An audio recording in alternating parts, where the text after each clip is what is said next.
Welcome to the LSU Sports Insider, brought to you by the journalists at The Advocate, NOLA.com, and the Times-Picayune. Perryn Keys here in your top left box, coming to you from an undisclosed location in Florida. The weather's been great, but I have so far avoided any kind of Florida man interactions. There's been nobody running down the freeway, on bath salts or anything like that. So I'm going to call it a win. Hopefully, be able to get back home to the newsroom in one piece. And maybe with some mouse ears, just for you, Rab. Scott Rabalais on the top right box, our venerable longtime columnist. And, of course, Wilson Alexander, our lead LSU football beat reporter on the bottom box. We are here. That's right, Rab. We are here to discuss some football. It's that time of year, if you can believe it, actually. It's end of February, and, of course, every other sport at LSU, or almost every other sport, is going on underneath the sun. But we are on the eve, or almost eve, of spring practice. And there's quite a bit of personnel news and things of that nature to discuss. So what better time than February 28th than to talk a little bit of football? How you guys doing today? Doing well. Looking forward to spring ball starting next week on Tuesday. I think it's going to be a little bit more intriguing than it was last year. There's just a lot more going on, and especially on the defensive side, it'll be fascinating to see what sort of answers we can actually glean from spring practice, because usually it's hard to glean much, but because there's been so much difference, I think it's going to be a pretty interesting month ahead. I happen to agree, Rab. There'd better be one word answer. You ready? Improvement. There has to be improvement. And it's hard to tell from practice. I tell people all the time, I've covered LSU when they went 2-9, and I've covered them when they won the national championship. And there's not a lot of difference when you're watching the amount of practice we get to watch. But we could kind of tell going into the season. Wilson may agree or disagree. We could kind of tell last year that they're just not stopping the offense. And the offense was great, obviously. Number one in the country in total offense and scoring. But they should be able to stop them once in a while. So there's got to be some signs of improvement. And I think that'll become apparent over the course of the spring. The defense was the question mark going into last year during camp, and it was the question mark going out. And so we are here to see if LSU, of course, and report, of course, on whether LSU is making strides to fix that. A bit of business, as always. We will get into this. Will be an all defense podcast, or close to it. We will get into all that, but of course we need to hit a bit of business first, as always. If you're tuning in or listening to us, you already know that the Advocate's always been the number one destination for LSU football coverage, for sure. And so if you're not subscribed to the Advocate, whether that's print or digital, please do subscribe. Go to theadvocate.com/subscribe. As I mentioned a moment earlier, pretty much every other sport is going on campus. And so there's a lot to try to keep track of. And the best way to do that, or one of the best ways to do that, is to get our newsletter, our LSU newsletter delivered straight to your inbox. It's a daily newsletter. You'll get the headlines sent straight to your desktop, to your inbox, to your phone. Rab, of course, handles that 3 days per week, but it's a daily newsletter. We appreciate that. So today is one of those days, by the way. That's right. I'm surprised you're not bouncing off the wall there, that you're actually falling out of the screen with excitement to be able to finish off that newsletter tonight. So yeah, it's like Christmas. Just can't wait for the moment. So anyhow, Rab will take care of that. And so he'll take care of all of you who are subscribed to the LSU newsletter. So please subscribe and stay up to date. To do that, you go to theadvocate.com/LSU newsletter. We are here on the LSU Sports Insider every Monday and Thursday on all our social channels, specifically the YouTube channel LSU Tigers on NOLA.com. Please subscribe there. You can stay up to date there. You can watch us live every Monday and Thursday. If you don't catch us live, you can catch us there on that same YouTube channel after the fact. And again, we are here. If you don't catch us here on Monday or Thursday, you can catch us on Apple Podcasts, Spotify, wherever other finer podcasts are found. And on every Monday and Thursday, we are brought to you by Champion Wealth Strategies. Champion Wealth Strategies is a national financial services firm specializing in the capital markets, securities, insurance, 401ks, and college and retirement planning. Our broker-dealer is LPL, financial member FINRA, SIPC. As you know, investments are not FDIC insured, may lose value, and have no bank guarantee. Contact Champion Wealth Strategies and plan like a champion today. Okay, so gentlemen, we let's get into it, and let's start with the most obvious change to the LSU defense, which is of course the defensive coordinator Blake Baker. He's now here; he's in charge. And Wilson, you had the ability to speak to Brian Kelly one-on-one just the other day, and plenty of that information is already up at theadvocate.com. But tell us what he told you about what he expects from Blake Baker and the defense in general. The thing that maybe stood out to me the most in terms of what the most notable change will be defensively and what LSU is going for here with a new hire is the style and approach to defense in terms of, the words that Brian Kelly said described Blake Baker's defense is at both Missouri and Miami, really wherever he's been, is that they are not a bend but don't break defense. And I asked him, I was like, is that kind of how you would characterize what y'all did last year? He said it kind of had to be. I think he means, what they had defensively sort of dictated that in some ways. But it also, you ended up seeing, lots of soft coverage and just sort of a lack of aggression on the defensive side of the ball. And I feel like they're going to try to get back to that. One thing Kelly mentioned, and, this is correct. I mean, LSU hasn't really had a top defense now in going on, gosh, what would we say? At least 4 seasons? 5, maybe more than that. I mean, I would say 2019.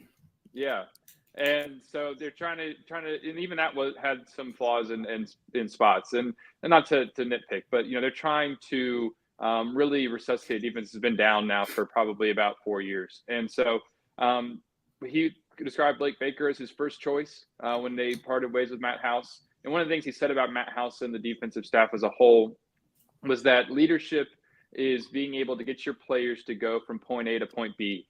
And that wasn't happening. And there was just a sort of disconnect in terms of communication that couldn't continue. And so that's obviously partially led to, clearing out the staff and bringing in all these new coaches, starting with Blake. And so fascinating to see kind of what he does schematically and if that style really is, if you're able to glean that. Like Rab said, it's harder to really tell in practice. But if they're actually like attacking and getting downhill, maybe we'll be able to get some sense of that here in the spring. Rab, you've seen plenty of defensive coordinators come and go. We never know for sure, but we do know a little bit about Blake Baker, obviously. He Clear Lake, Texas to Tulane. He's certainly been around the state, obviously Louisiana Tech, and then, of course, 1 year here at LSU as the linebackers coach under Ed Ogeron. Just generally speaking, I know you gave a one-word answer, which really does sort of sum it all up. But let's get down to the details. Improvement. What should we expect to see? Obviously, just sort of in the very, very early stages of spring practice. What are the sort of the foundational things that you're going to be looking for? Aggressiveness. Not letting the offense just dictate terms to the defense at all times. I think we expect it'll still be a pretty good offense this season. Showing some more pressure, different kind of looks and things. Maybe just some moments where Garrett Nussmeier has to think a little bit about what he's doing and check down to that guy. And right. Then of course in the secondary, and just as I know Wilson has said many times, playing good fundamental defense. Yes. They won't tackle to the ground a lot in the spring, but just being there, in position and being ready to make the tackle and giving the impression that they would make a play if this was real action. So just those kind of things. I thought it was very interesting. And if y'all haven't read Wilson's stories that he got out of his interview with Brian Kelly earlier this week, you got a couple of them out of there. Must reading if you're an LSU football fan. And just the interesting thing that he said there was basically things were lost in translation with the other staff. They didn't get their points across. They didn't communicate well to what they wanted the players to do. So maybe in Brian Kelly's mind, at least, I don't know if in the mind of all of us as media or people who are fans, it indicates that he thinks they have players who can do things, can play better than they showed last year if they're more confident. And I like the line. Wilson was something like, he said something like that, just make them feel confident. And feeling confident is a big part of it. And I thought that was an interesting thing. A lot of defense is attitude and emotion and just thinking you can make the play. And I think that's kind of what Brian Kelly is looking for. So just some of that. and that's intangible to a certain degree, what I'm talking about. But I think it's like the old saying about what's art. You know it when you see it. I think we'll know it when we see it, if we see those kinds of markers with this LSU defensive group in the spring. Just little hints and glimpses, but just something that says they're moving forward and they're getting better. Rab, I think you kind of hit the nail on the head in terms of kind of just like the fundamentals and that attitude, confidence piece of it. Talking to Brian Kelly today, it's like kind of what he's like leadership, like beyond the X's and O's schematics of what LSU is going to change, which I don't think is going to be like totally completely different, more of like your attitude and your style. No, look, there'll be differences, but like formationally, it's not like they're suddenly going from like 3-4 defense to 4-3, and it's all gonna be different because Matt House was kind of multiple last few years. Blake Baker will be multiple. There are some differences that we'll probably get into here in a minute in terms of like some different positional names and stuff like that. But what they want to do, particularly here in the spring when you're still sort of laying down the foundation of everything, is exactly that, is just sort of like rebuild up that confidence, and that regardless of what gets called, regardless of what it is schematically and formationally, that you feel like you're going to be successful. That's kind of what Brian Kelly was getting at, and that's what they sort of lost that feeling last year. And I think that's something that, again, I don't know if we're going to be able to tell in the spring, but it'll probably be very apparent pretty quickly come September against USC, and then the beginning part of the season, is if they are feeling that way defensively, that they're just going to go out there and be able to make plays and play fast.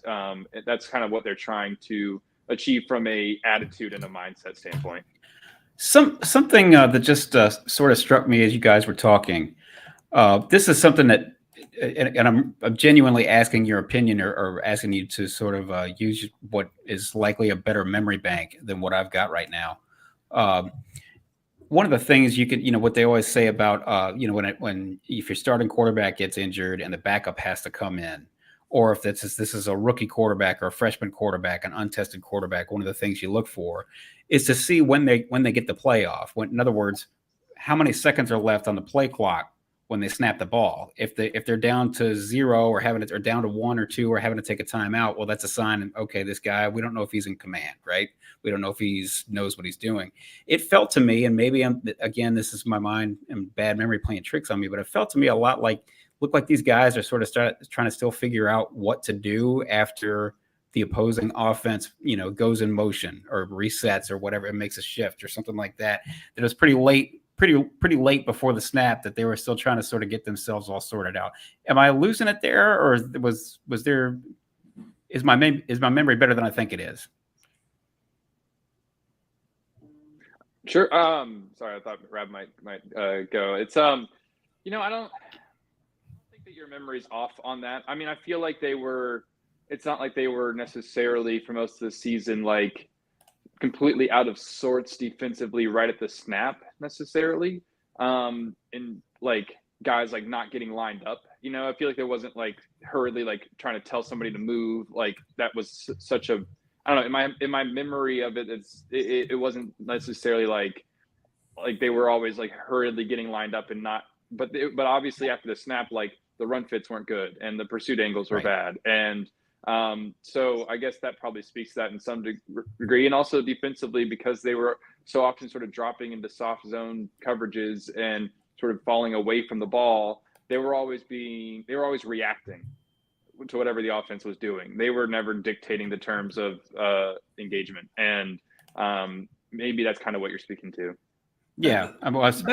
That's what we said. Wilson and I was sitting at every game last year over and over. We said to each other, why not take some more chances? Why aren't they taking more chances with the blitz or different kinds of coverages? Because you're giving them big plays and big yards and points anyway. Why? And you've got an offense that can do so many great things, and it just seemed like it's like maybe they just don't trust these guys to do it. But again, I get the impression from Brian Kelly that he thinks he's got some players who can at least do it reasonably well. And just with the right leadership and the right mindset in the right direction. Certainly by reputation. I mean, we all think that the front seven certainly had, maybe a question about one position here, one position there, but certainly by name and reputation, you had a bunch of players out there, the first of whom we're going to talk about here in a minute, Harold Perkins. Don't you feel like they had, players with a pretty good rep that you felt like they should be in position to, as you say, not overrun, not over pursue, not miss an assignment, miss a tackle, have a bad run fit, all that kind of thing. And so I don't know. Certainly some of that was he should feel like he's gotten off. Maybe they didn't feel like that about the secondary going into last year, and that a lot of that sort of bore itself out to be true. But no, I think they've got players, right? And let's while I keep rambling, let's hit on player number one. Star number one, the man who wears jersey number 4 on defense, Harold Perkins. Wilson, you made note, obviously, in a story that's up at theadvocate.com as well. That was sort of maybe the biggest piece of news coming out of your conversation with Kelly is that we're going to keep trying this guy inside. Can you just talk a little bit more about that? If at first you don't succeed, try again, I guess, because one game last year, LSU playing Harold Perkins inside moved away from it completely. I think, as everybody knows, he ends up playing more of the Sam linebacker, sort of a nickel linebacker role in the defense. Ends up getting him into a spot where he's settled and able to affect the game to some degree, more so than he was playing inside linebacker. But that still never really maximized what Harold can do so well. And the idea here is to get him back into the box, around the action, playing, more like that stack backer. And if in this Blake Baker defense that on paper looks much more aggressive than what Matt House was running and what Brian Kelly expects to be a more aggressive style than what LSU had last year, maybe this time it can work. We also know that Blake Baker has a strong track record over the last few years of developing linebackers. Here in 2021 with Damone Clark, became the nation's second leading tackler and a Butkus finalist. And then at Missouri over the last 2 years, Tyrone Hopper became a Butkus finalist as well. And he might be the closest comp to Harold Perkins because he's about, I think, maybe 6'2", 220, and Harold's like 6'1", 220. And the way that they play linebacker might be a blueprint for what LSU can do with Harold Perkins playing inside. He's specifically going to be the will linebacker, which is the weak side linebacker. Not that that's something that I think the sort of casual fan needs to fully understand, but basically, he's going to be playing inside more than he was last year. And look, they're going to have to. It's on coaching and it's on Harold. Brian Kelly has said this a couple of times now that Harold's got to play better too.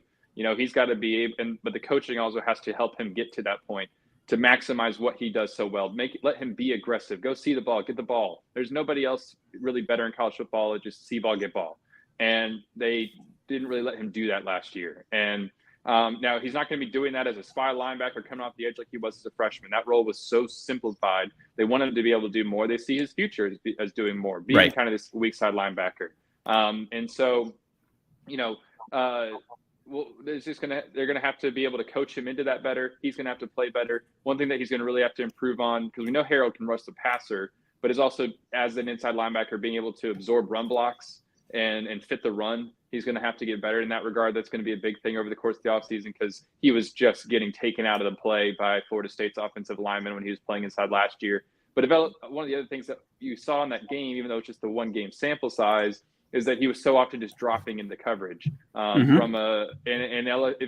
LSU's defensive style is going to be more aggressive, then maybe he'll be getting downhill a little bit more.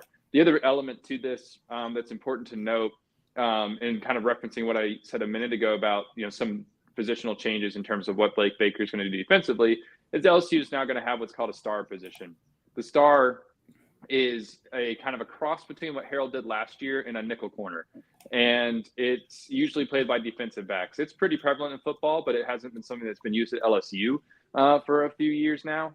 And you see it at Georgia and Alabama quite often.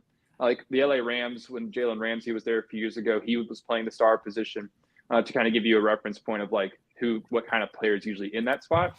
And Brian Kelly said that that's not what they want Harold to be. And so that sort of somewhat necessitates and dictates this move as well back to inside linebacker, because if the role that he was in last year is now kind of named something different in the defense and they don't want him to be in that, then you got to find a different spot for him. Rab, I'm sorry, I may have cut you off there. I apologize. I was just going to say, I understand that maybe when this news initially comes out that they're going to, move him inside and keep him there. that maybe it's a good thing you guys are sitting down for this but it's going to be a big surprise that, the LSU fan base gets a little hostile, gets a little jumpy, gets a little touchy, gets a little upset over things. Sometimes. Pitchforks. Yeah, that was timely. Well done. Thank you. But no, listen, I mean, just because he's moving inside doesn't mean we're going to see him play the same way, the same role necessarily. There's number one, they're going to have another whole 8 months to teach him or close to it. But also the other thing is that just because somebody lines up X amount of time at the inside linebacker position, it doesn't mean that you can't have him go fill, have some other responsibility on a given play. Who knows where Rab, you'll remember this, Carl Mecklenburg and Lawrence Taylor and those guys. I mean, they moved these guys all over the field and found different ways to give him a route to the quarterback, so to speak, or to, have him show blitz and then drop back in a hook zone or something like that. So, really what I read from that is, again, it sort of really goes back to the first and main theme that you guys discussed, which is to say, maybe you believe in your players and you've got a good reason to believe in your players and you believe in this coaching staff doing a better job, this new coaching staff, defensive coaching staff, doing a better job teaching and communicating and getting these guys in the right position.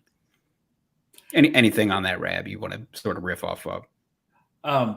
First of all, it's somewhat ironic, and ironic is an overused word, but Harold Perkins lost some of that instinctiveness and the ability to disrupt the game last year, except in the Missouri game when he dropped back into coverage and made the interception that saved that game. And I would argue saved LSU's season, that one play, because it kept LSU from falling way behind and they came back to win. And then, of course, if they go on to lose 5 or 6 games, Jaden Daniels has won the Heisman and all that stuff. But there wasn't enough of that last season. He lost his instinctiveness. He looked like he didn't know what to do at times. And maybe that goes back to the communication between coach and player. I agree with you. Yeah, just because he plays inside linebacker, they're saying he's going to be there, doesn't mean you can't move him around and do creative things. I certainly hope they will. And that has got to be the case, because he's got to be the guy who affects the offense and makes them go away from him and makes them do things that they don't really want to do. And the equivalent of Paul Skeens. Remember, we saw teams last year alter their pitching lineup because they didn't want to just waste their ace against Paul Skeens because they knew they were going to lose. So right. The offenses you have to put offenses in that kind of position with Harold Perkins, and he's one player out of 11, obviously. But I know people are not going to be, at first glance. And when I first read what Wilson wrote too, I was like, really, this is what they're going to do? But and I try not to be too deferential in my job as a columnist and have opinions. But I've got to give Brian Kelly some slack here. It's saying this is a guy who's been a head coach for more than 30 years and won more than 300 games, and it will be in the College Football Hall of Fame one day. If he thinks this is the best way to go, it's at least worth seeing how they can do it better this year. Wilson, didn't he say something earlier last year that he was kind of taken aback by how that didn't work out, or how things didn't work out on defense? It was something like, man, I really thought this was all going to work. Or these guys were going to make it work, and it didn't.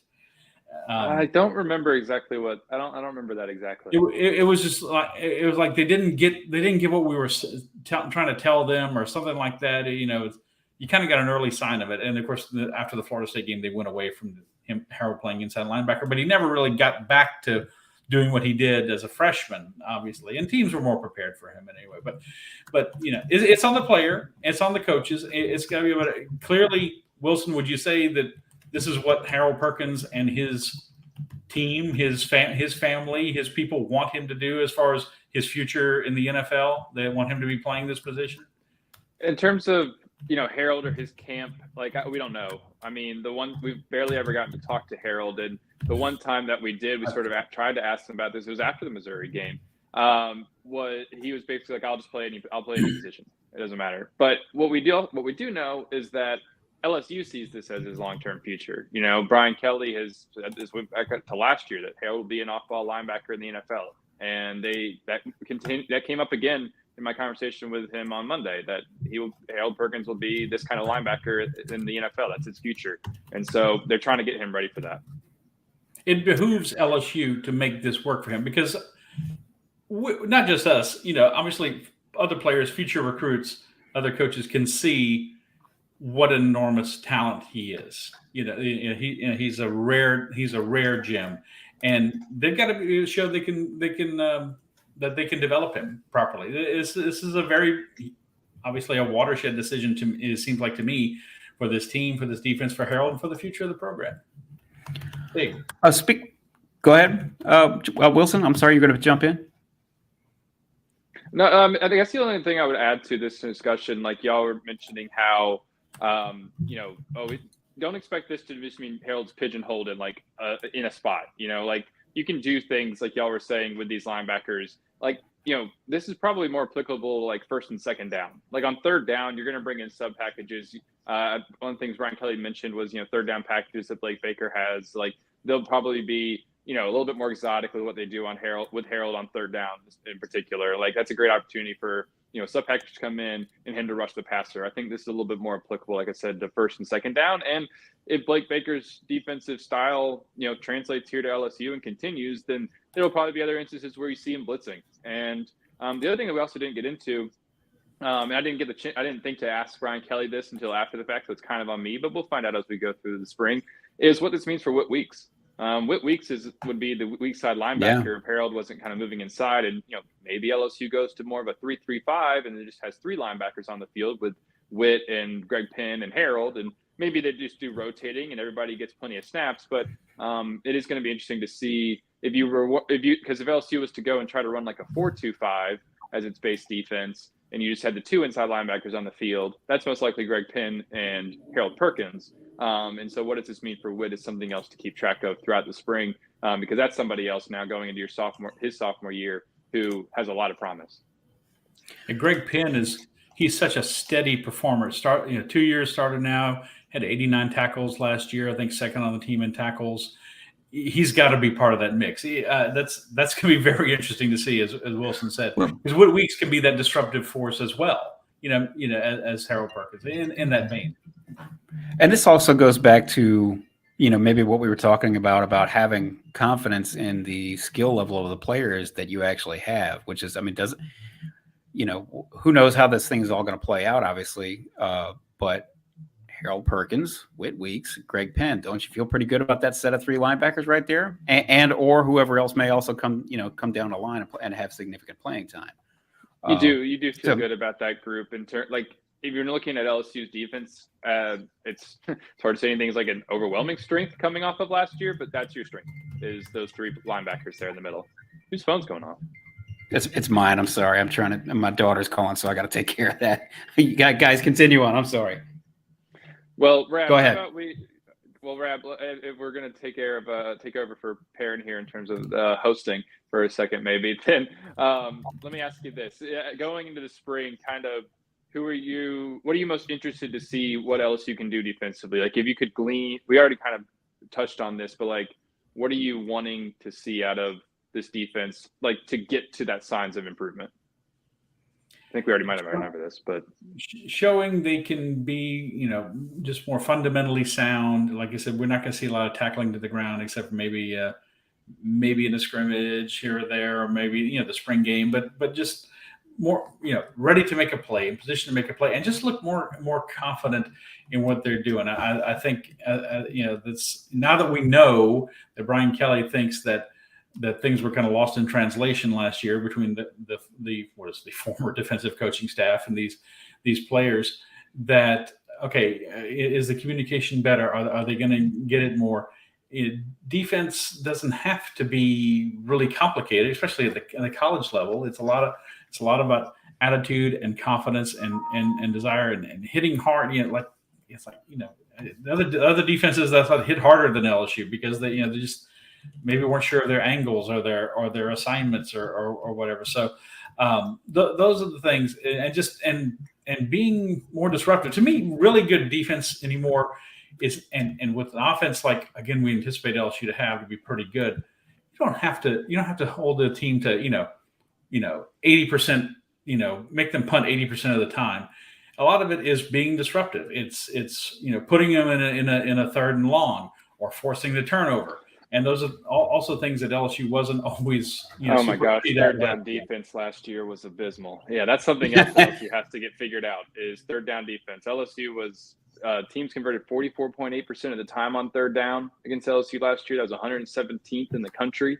And so third down is going to be absolutely vital. That was one of the most critical areas of defensively that LSU had last year. And one of the reasons it was such a bad defense was it could not get off the field. And that is going to be something Blake Baker has to prioritize and fix right away. And because you saw all of LSU's defensive problems always showed up on third down. And that was like when they got drawn out the most. And so, again, I don't think in the spring we're going to really be able to tell, but that's something that's going to have to improve immensely is third down defense. The other thing, is there's quite a bit of position battles kind of up for going on here defensively.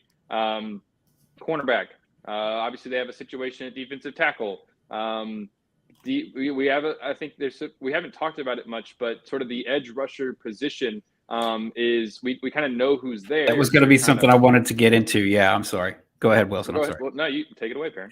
Well, I was actually going to, again, this goes back to, okay, you feel pretty good about the names that you've got. I'm thinking of Deshaun Womack, but also Savion Jones. I know we've discussed this almost ad nauseum, but listen, at, however many months ago this was, in August, did Brian Kelly not say that he believed Savion Jones was poised for a monster year? And I believe he used those words. Yes. Yeah, monster year.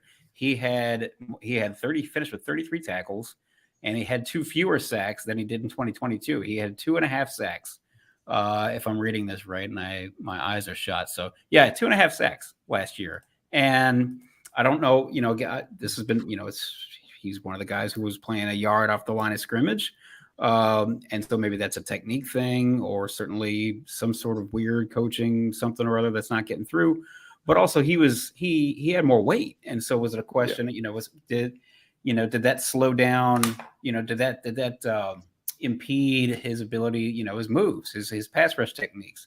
Did it just slow him down too much? Who knows? And then that begs the question, and I genuinely don't know whether this has been discussed yet, Wilson, but do they want him to lose weight? Do they want him to stay at the weight he's at and they think they can coach him up and keep him where he is? Do they want him to try to gain weight? And hey, you've got a deficiency at defensive tackle, so let's see if we can't get something out of him there. Do you know anything? Can you enlighten us a little bit about what's going on there?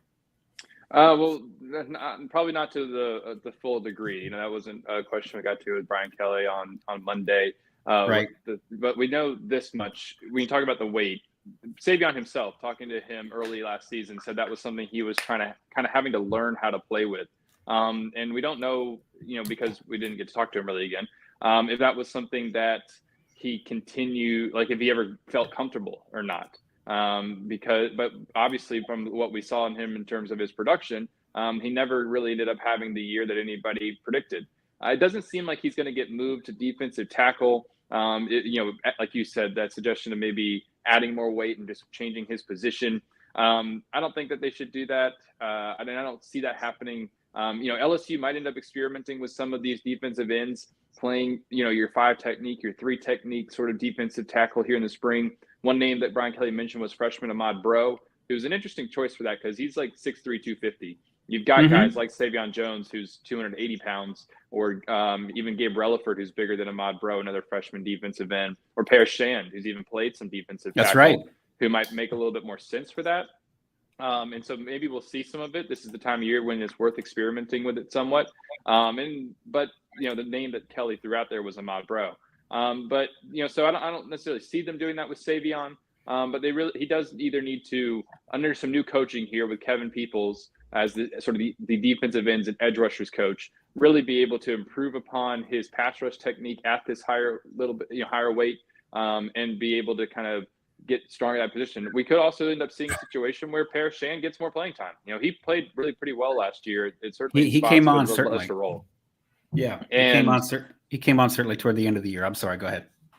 Well, that's just what I was going to say. I think that's someone else to keep an eye on here in the spring. And it is that, how much are they going to rotate? Because maybe that's the solution, is really rotating him and Savion because it seems like they could probably both have a role in this defense. And how much of a difference could it make, or would it make, if LSU were to be able to get some pressure on the quarterback?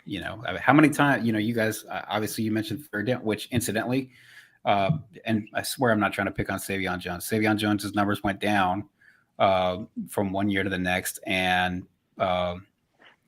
similarly, Matt House had said going from 2022 into 2023 that they wanted to improve on third down defense, and it actually got worse. So, how much easier would life be if you've got a couple of defensive ends or a couple of good edge rushers crashing down on that quarterback on 3rd and 12, instead of them having plenty of time to pick apart the defense. So, defensive tackle, Wilson and or Rab, either one of you who wants to tackle this position first. I think we all probably agree and have said previously that this is a spot that they're probably still not done yet with, in terms of roster management and trying to go out on the free agent wire and find somebody between now and the beginning of the summer. So probably a good time, no better time than now to just sort of reset that position. Well, they've got now basically 5 defensive tackles going to spring practice, 5 scholarship defensive tackles going to spring practice, because Kimo Makaniole, a backup offensive lineman, is the offensive lineman who's going to be switching positions. Brian Kelly hinted that was coming back in February, and then but didn't say who was going to be at the time. And now we've learned it's going to be Kimo. And he's somebody who's 6'4", 310. He's played in 9 games as a backup offensive lineman over the last 3 years. So if you were kind of looking at the offensive line, here going into spring practice, he's the one who probably makes the most sense. He would probably be on the 2 deep on the offensive line because of his experience, but you've got some really talented young players coming in. And I think he played some defensive line in high school. And so, that gives them some depth, but we really don't know exactly if he's going to be a really viable backup or even a viable rotational player after just switching over there, here in the offseason. LSU, outside of him, Demiron Johnson is an early enrollee who's going to be here in the spring. Joan Washington, junior college transfer here in the spring. And then your 2 redshirt seniors, Jalen Lee and Jacobian Guillory. And then LSU's going to have some walk-ons to kind of take on some snaps there. And like we already talked about, the possibility of using some defensive ends at the defensive tackle position a little bit. But it is vital to go and get some more help there in the second portal window. We've already talked about before how LSU is over the 85-man scholarship limit. But regardless of that, you're going to see some guys leave in that second portal window, and most likely anyway. And, depending on how many leave, and, this is kind of a college coaches cut players or encourage them to move on. That kind of thing happens. You don't want to do too much of that. You don't want to get a reputation for doing that. But, as that kind of stuff happens, they'll have space, and they need to go and find defensive tackles. Because I think I don't think we're going to be able to make much of what they have at defensive tackle here in spring practice, because they probably need to go and get some more. I think we're all expecting that. And so it's a position to see what happens with the guys who are currently on campus here in the spring, how they look, what they're able to do. But it still feels like it is an absolute position of need. Rab, is this not part of why, I shouldn't say this isn't exclusively why, but isn't this part of why you pay Bo Davis a good amount of money? Oh yes, and he used to play defensive line for LSU, so it'd be nice if he could get out there with a helmet and some shoulder pads on. Maybe just slip him out there. Who's that guy? I had a different idea about how he impacts that position, but go ahead. Right, but yeah, I mean he's known as I believe a Pete Jenkins disciple, right? He's known as one of the best technicians in the game at that position, and they're going to have to work some kind of magic, because this is, I think we all feel like, I do anyway, the LSU has the potential to be a college football playoff team and an expanded 12-team playoff. But this is the position that could be their undoing, because you got to be good on both sides of the line of scrimmage. And the offensive line, and we talked about it the last time we were all together for a podcast, certainly looks like a very one of the best strengths of the team. But this is not. And they're no national championship contender wants to be moving offensive linemen over, there's no national championship contender. It doesn't make you one when you have to move offensive linemen over to defensive tackle to try to or for that matter, if one of your 5 or 2 of your 5 are freshmen. I mean, that's a position where you're some God bless them. Some of them could do it. Booger McFarland was a freshman who came in right away, but that's you can't typically bank on a freshman to do that. That's really part of the point I was getting at with Bo Davis, because you have to assume, also known as a great, a technician and teacher, but also known as an ace recruiter. He's been spending a whole lot of time in Texas lately. Maybe he doesn't bring in one of his old Longhorns. Maybe that doesn't happen, but you have to think that somewhere along the recruiting trail, he has, forged a decent relationship with some kid whose name we don't know, but he happens to have been a 2-year starter at TCU or some such play. You know what I'm saying? For a transfer, you mean? Yeah. Yes. Let's just call it what it is. They need to catch a break. They need something like that. They need somebody to not fall in their lap, but someone they can get who can contribute, at least be a solid backup or something like that. Or more than one. Obviously would be ideal. So they got to get a break at that, and obviously those are the kind of player. This is one of those positions where everybody wants. To find a great defensive lineman. Because this is really important. This is what I've always said. What started the SEC's run of dominance with all these national championship teams over the last dominance on a defensive line. Yes. Defensive line dominance. And if you're not great there, then it's hard to be great at all. And I'm not saying LSU couldn't do what it's got to get to the playoff, but it's going to be a harder road. So they've got to come up. This is Bo Davis. They're paying him a lot of money to be a defensive line coach, and this is where he's going to have to earn it right away. And then eventually they'll get this position solved. The offensive line was in somewhat similar straits when Brian Kelly showed up. He's made it a priority and a point of emphasis, and now you're like, oh, they've got not only talent but depth. And I think they'll get this figured out here eventually. But for this year, it again illustrates the fragility that still exists with this LSU roster in certain positions, and this is number one on that list. And to emphasize the importance of it, we're talking about moving Harold Perkins back inside. Well, your defensive linemen need to be able to properly fit things for your inside linebackers to come downhill. And so if LSU is struggling at defensive tackle, it might not matter who's playing inside linebacker kind of thing. Like they work in tandem, and so it's vital that they are strong enough or good enough at that position this year. They need to keep. We understand that this is something Harold Perkins is going to want to have to improve on himself too.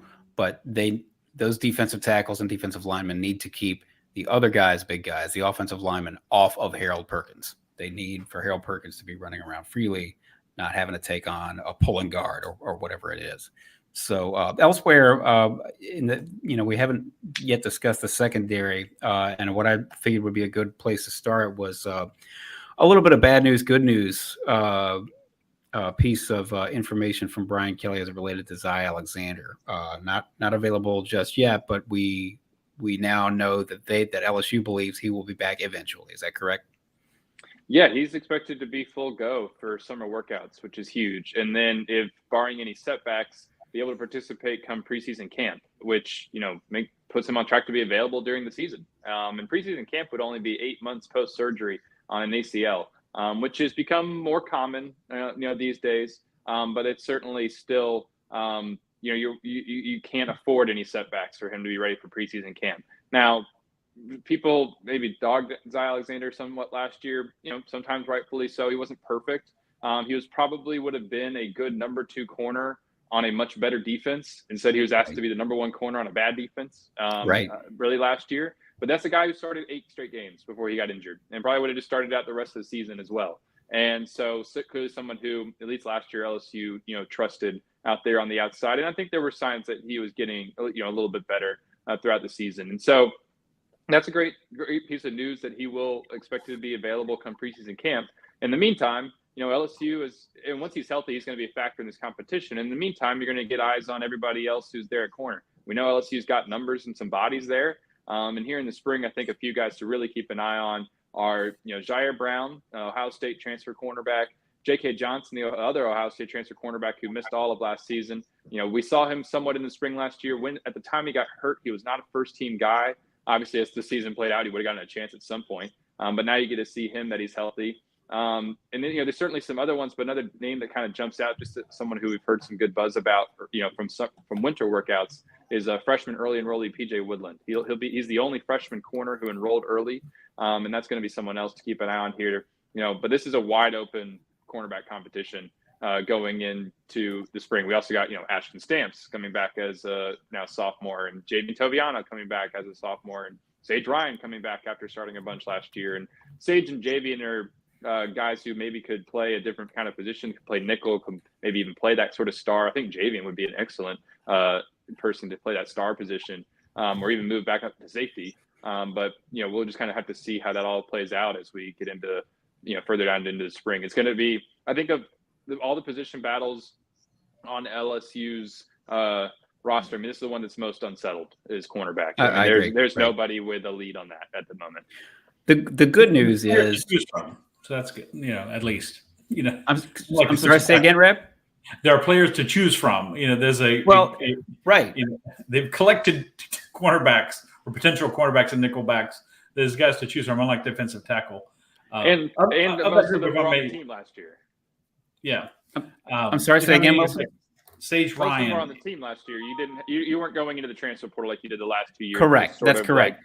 Needing all these transfers to pan out, and it obviously didn't last year. You've got guys who are now been on the roster for at least a season in most cases. Now you've got guys. You may not know exactly who's who, but you've got bodies to throw at the problem, so to speak. What were you saying, Rob? That's.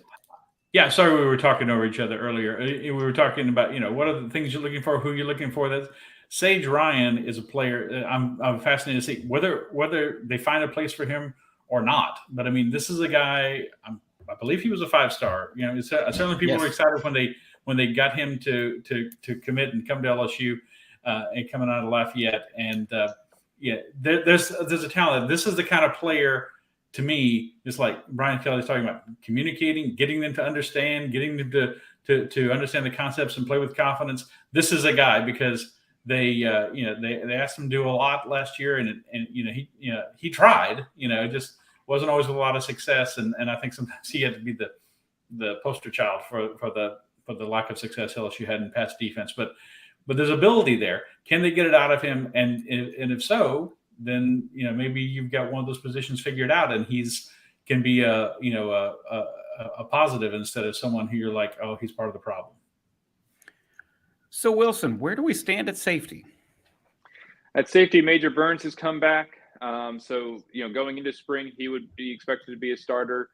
He's been a starter for a couple of years now. And then Jordan Gilbert, Texas A&M transfer, would be somebody else who I think came in to be a starter. He started 10 of 11 games at Texas A&M in 2022. Would have been a starter all year last year, most likely as well, before he had shoulder surgery. But there's some young guys who could maybe mix this thing up a little bit. I mean, Ryan Yates played a bunch in LSU's dime package last year. That's another a sophomore now with some experience. Deshaun McBride, early enrollee, one of the highest rated recruits in this class that LSU brought in, is someone else who's going to be back there. Kylan Jackson, who didn't play much last year because he was injured, is someone else who, now that he's healthy, will be kind of in the mix. And so, you've got these two experienced safeties with Major and Jordan who played a little bit more football, but you've got a bunch of young guys who, could come in and really maybe shuffle up the lineup here in some ways, because they've got some talent, but they just haven't played a ton at the college level yet. And so that's kind of thing to track at safety is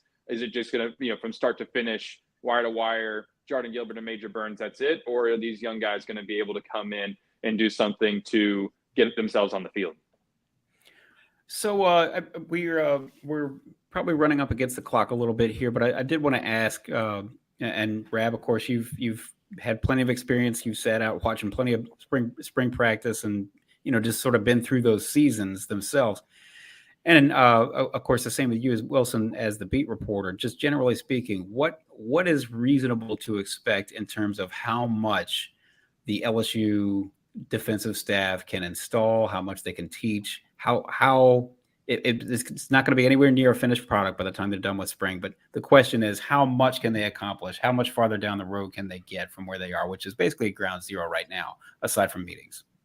Yeah, I mean, you'll initially, I think, throughout the spring kind of implement the playbook to some degree. But a lot of it will just be fundamental work and, working on the things that this defense needed to work on, the basic principles of running the football and playing the ball in the air and, tackling and sound gap defense, and just kind of getting those things put in place, and that you're laying your foundation. And then throughout the summer, they'll probably, install the defense on the whiteboard a few more times, so that going into preseason camp, everybody kind of knows what everybody's doing. That's sort of what you'll expect from spring practice. Is very vanilla in a lot of ways. It's not, but behind the scenes they'll be working on schematics and things like that. But it's just kind of laying down that foundation. Rab, how much is reasonable to expect in terms of the amount of work you can get done in the spring? I think spring for the LSU defense will be kind of like a construction site for a building. It's always a huge mess. There's mud everywhere, and there's pieces of wood lying around and different things, and it's going to look like a mess at times. But eventually, you get it all cleared away, and by opening day, maybe you have a cathedral, or at least a nice looking coffee shop. LSU's defense doesn't have to be a cathedral this year, but I don't. Maybe I'm being pie in the sky with this, but let's say LSU had the 100th best defense in the country last year. Maybe that's right on a good number. Maybe that's being a little kind. They were actually worse overall. But I actually went when we were talking about the secondary and the bad pass rush. They were 100th, Rab, on passing defense yards per attempt. So There you have it. I'm sorry. Go ahead. I just don't believe that they have the 100th best talent. In college, in FBS, I just don't really believe that, and I think they can be better and just be average and just get to average. We said, everyone said last year, what if they just had an average defense to go with this amazing offense they had? And no one expects the offense, if we go back to offense, to be quite as good last year. That's just not fair to expect them to lead the nation in scoring and total offense with a Heisman Trophy winning quarterback. It's not fair to expect that, but it's but just be average, and average can take this team a long way. I don't think we were talking about when was the last time they had a really good defense. I don't think the 29 defense was an all-time great defense at LSU either. Well, but I think it was criticized. It was criticized, right? It was criticized, and there was the really kind of, speaking of messes, that the Ole Miss game that year was a mess. But part of that, I do think you have to. When Joe and the gang are over there on the other side going straight down the field and scoring, number one, you're sort of naturally going to get yourself into a track meet. Number two, the defense is not resting a whole lot. They had, because they had a couple All-Americans actually, and if not those, then you had some high draft picks and high pro prospects and things of that nature. But statistically, yes, you guys are absolutely right, and there were certainly times where they definitely did struggle. But generally speaking, would you have taken that? Would you have taken that year's defense? On the 2023 team? I'm gonna guess every single person in the world would say yes. Well, absolutely, yeah. That's exactly what we're saying. If you had a defense that was like that wasn't necessarily top 10 elite, but good. Like you said, with a bunch of drafted players on it, and get the Thorpe Award winner at safety and all those things, you're maybe winning an SEC championship. You're at least much deeper into that conversation late November than you were this year, and you're in college football playoff contention. So yes, I think everybody agrees on that. There weren't many defenses from any team anywhere that LSU fans wouldn't have taken over the 2023 defense by the end of the season. One of the widest disparities in all of college football last year between scoring defense and scoring offense. Yeah, truly extraordinary. That is an interesting question, though, in terms of when was. Do we have to go back to the Les Miles era to find a really, really lockdown defense, as I say?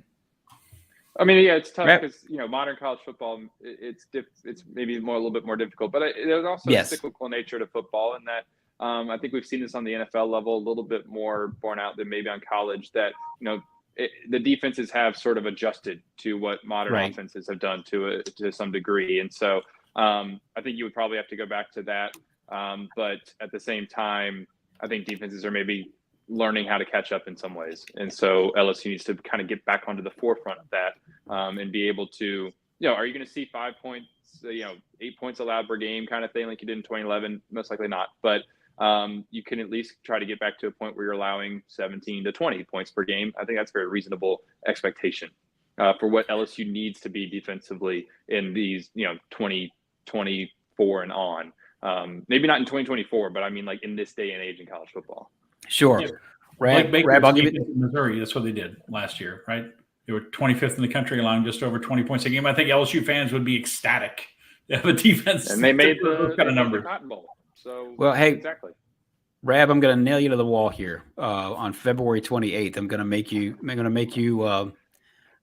you predict what's average points per game allowed for the LSU defense this season. We're gonna play this game 4 more times before the season starts, if not 40. But hey, on February 28th, how many points do they give up? That's a good for the whole season. The whole season. 24.6. Okay, we're gonna write that down, and you're gonna get fired if you're wrong. So no pressure. That's good. So no pressure. Yeah, go ahead. Get out of here, though. I want to hear, like we did last week on the offensive podcast. If anybody hasn't gone back, listen to that and wants the offensive preview, that was up last week. I want from both of you your 3 most intriguing players to watch this spring. Who do you want to track and see? Oh, on the defensive side. Look, I'll start with Savion Jones. I mean, I keep going back around to that, but Savion Jones would be one. Perkins. I mean, it sounds like a cop out, I know, but Perkins, against the backdrop of, okay, yes, he's going to move back inside. And I'll stay for now. I'll stay with the front 7, and I'll stay Deshaun Woback. I'd like to see, will he make that? There's loads of potential there, and he certainly made his mark here in certain spots last season. Can he do that thing where he now, okay, yes, he really turned the corner. Those are my 3 off the top of my head. Rab, you're up. I mentioned Sage Ryan earlier, so I'm definitely going to go with Sage Ryan. I'm going to I can't say the guys you said, obviously. Then Braden Swinson, can he be a guy? 6.5 tackles were lost, and that was kind of splitting time with Ovi Ogufu. I never said his name right. I apologize. At that position, and can he be more of a force? There.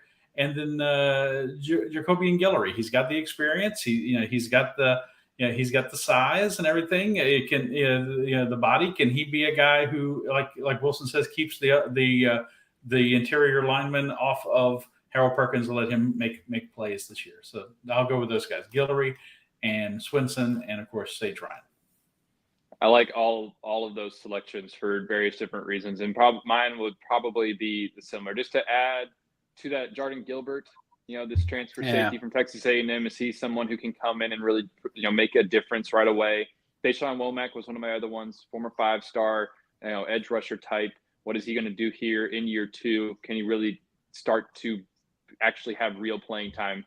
And then my third one, I'll go just someone who we haven't mentioned, but it's almost overshadowed, like we said, because Harold Perkins moving back inside. But before we learned that Harold Perkins was going back inside, I think Whit Weeks would have probably been my other one. We saw a lot from Whit Weeks last year, so I think everybody probably just expects him to take that next step into starting and be a difference maker and all those things. But this is an important spring for him to maybe, as the first time as a full-time starter, to really step into that kind of role.